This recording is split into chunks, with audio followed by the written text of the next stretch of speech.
4 साल के लंबे इंतजार के बाद आखिर उत्तर प्रदेश पुलिस को पूर्णकालिक डीजीपी मिल गए।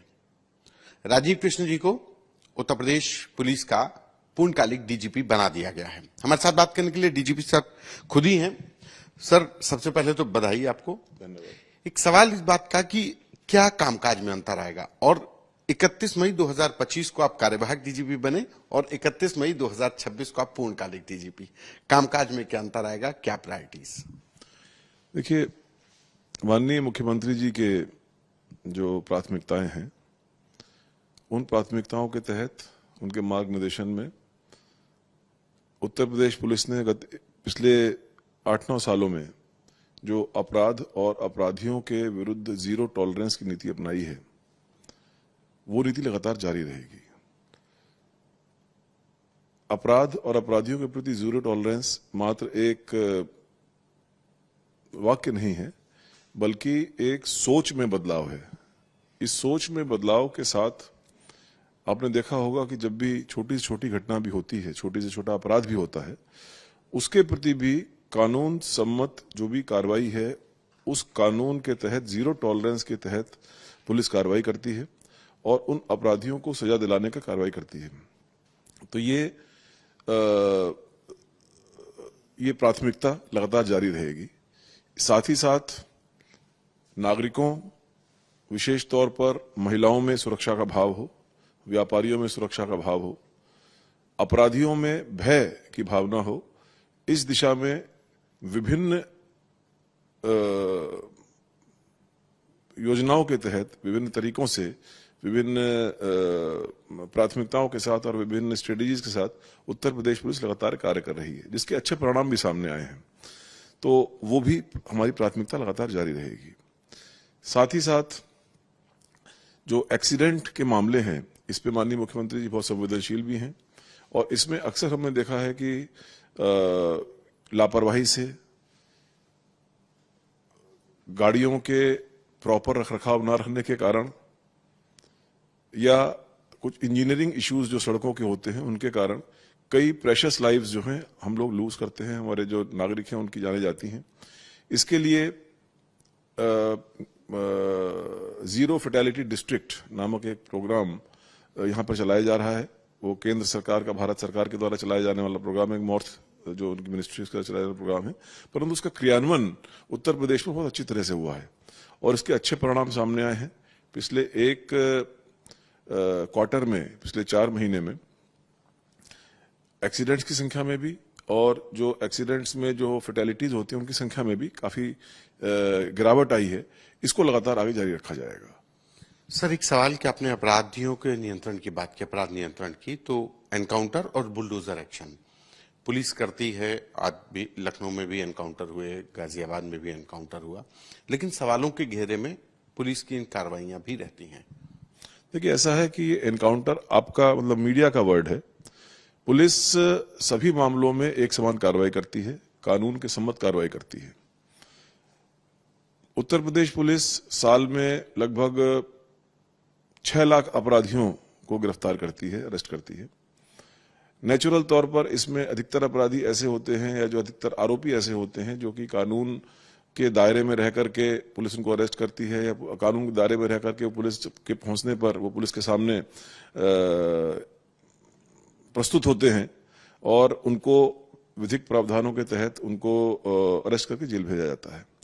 कुछ अपराधी ऐसे होते हैं जो कि भागने का प्रयास करते हैं, पुलिस के ऊपर फायरिंग करते हैं।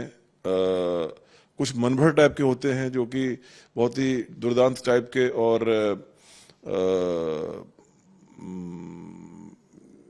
डेस्परेट टाइप के क्रिमिनल्स होते हैं और उनकी लंबी क्रिमिनल हिस्ट्री भी इस बात को इंडिकेट करती है कि उनके मन में ना तो कानून का भय है, ना उनको मानवीय जीवन का कोई मूल्य उनके दिमाग में है, और वो पुलिस को देख करके या पुलिस को की घेराबंदी को देख करके पुलिस के ऊपर भी फायर करने से नहीं चूकते हैं।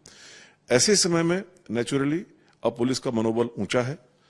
ऐसे समय में जो पुलिस के अधिकारी हैं वो आत्मरक्षार्थ जो आवश्यक बल प्रयोग करते हैं उसमें कार्रवाई करते हैं। इसमें कुछ अपराधी घायल होते हैं, कुछ अपराधी जो हैं वो मारे जाते हैं। ओवरऑल अगर आप संख्या देखेंगे तो साल में जैसे करीब 6 लाख अपराधी होते हैं, 8-9 साल में कम से कम 50 लाख ऐसे आरोपी अपराधी को पकड़ा गया होगा।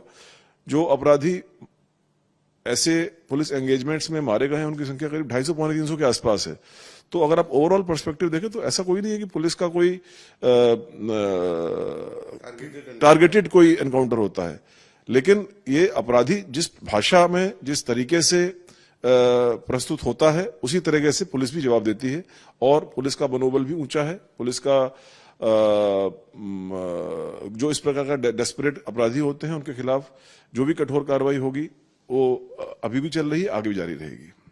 सर, साइबर क्राइम एक बड़ा चैलेंज है। साइबर क्राइम के अलावा साइबर क्राइम के साथ साथ उसका यूज अब टेररिस्ट जो ऑर्गेनाइजेशंस हैं वो कर रहे हैं। अभी हाल ही में एटीएस ने पकड़ा के पाकिस्तान बेस्ड गैंगस्टर्स उसको ऑपरेट कर रहे हैं।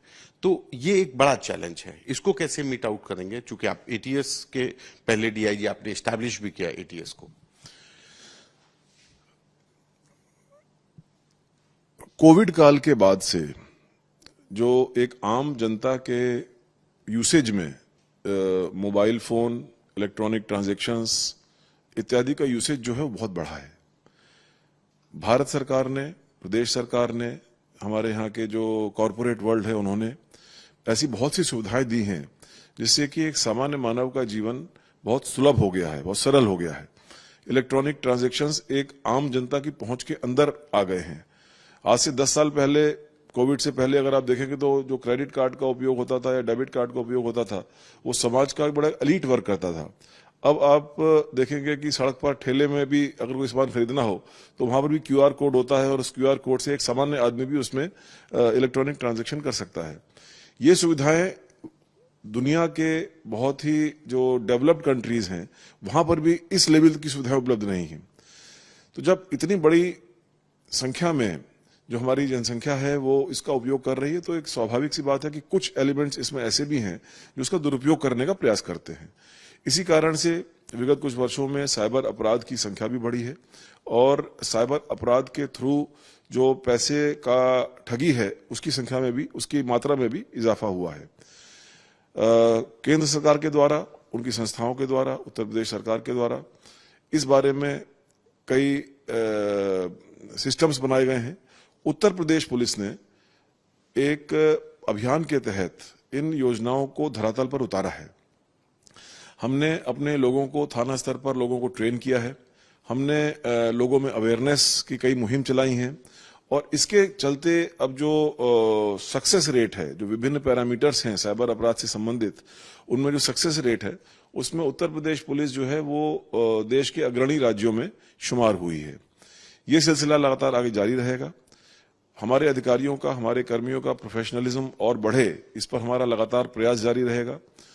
लोगों को इसका ठगी का शिकार ना बनना पड़े, इसके लिए उनके बीच में अवेयरनेस के प्रोग्राम जारी रहेंगे। जहां तक आपने टेररिज्म की बात की तो डेफिनेटली कोई भी ऐसा माध्यम जिसमें अपराधी अपनी पहचान छुपा सके और मनी का ट्रांजैक्शन कर सके तो वो उसको इस्तेमाल करता है। साइबर अपराध, डार्क वेब भी उसकी एक कड़ी है। तो उसी प्रकार से जिस प्रकार से अपराधियों द्वारा इन या टेररिस्ट एलिमेंट्स द्वारा इस प्रकार के माध्यमों का इस्तेमाल करके अपनी गतिविधियों को अंजाम में दिया जा रहा है, उसी प्रकार से हमारे अधिकारी भी, हमारे कर्मी भी, पुलिसकर्मी भी लगातार इन विधाओं में प्रवीणता प्राप्त कर रहे हैं, ट्रेनिंग प्राप्त कर रहे हैं और हम लोगों का अगेन इन सब मामलों में सक्सेस रेट काफी अच्छा है। तो ये प्रक्रिया भी जारी रहेगी और इसमें साइबर अपराधों में भी लगातार जो उत्तर प्रदेश पुलिस की कार्रवाई है वो आगे बढ़ेगी।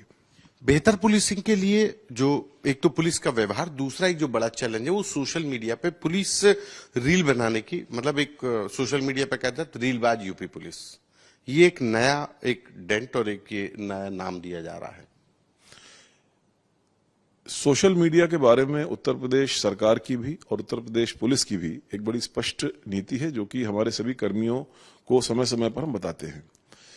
उन कुछ कर्मी, मैं इसको आम बात नहीं कहूंगा, बट बहुत ही कम मात्रा में, बहुत ही कम परसेंटेज में, मतलब आधे % से भी कम कर्मी इस प्रकार के हैं जो कि उन या तो जानकारी के अभाव में या जानबूझकर उन गाइडलाइंस को फॉलो नहीं करते हैं उनके खिलाफ जो उचित वैधानिक कार्रवाई या उचित विभागीय कार्रवाई वो की जाती है।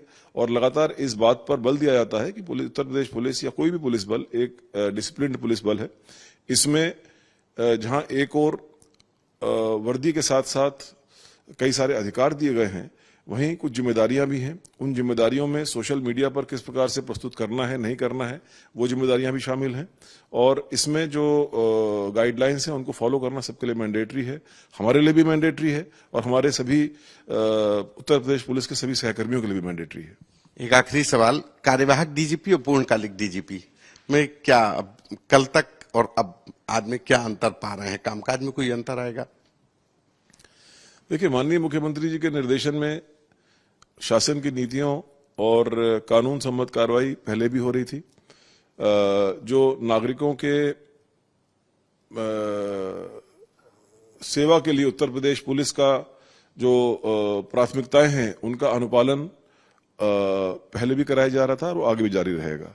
अब उसको और अच्छी तरह से या अपने कामकाज में तरीके से नहीं, वही कामकाज है, वही नीतियां हैं, वही प्राथमिकताएं हैं। अब उसको और मजबूती के साथ उसमें और धार दे करके उसको और बेहतर तरीके से नागरिकों की और कैसे बेहतर सेवा की जा सके, इस पर फोकस रहेगा, सभी लोगों को फोकस रहेगा। Thank you sir.